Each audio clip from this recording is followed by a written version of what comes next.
Hi, in front of me is XIAOMI Redmi 9C, and today I would like to show you how you can download and apply LED keyboard on this device.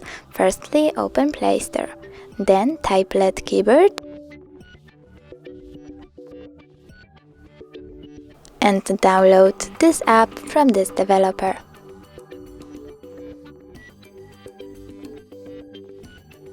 Now open it. Click Get Started and tap OK. Then click on the switcher next to LED keyboard. Click OK again and tap Input Options. Over here, tap on LED keyboard one more time. And now pick the one that you like the best by clicking on it. I will go with that one. So all I need to do is click Download Theme. Then close on that.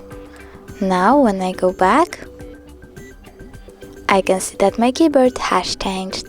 Thanks so much for watching. If you enjoyed this video, don't forget to leave a like, comment and subscribe. Bye!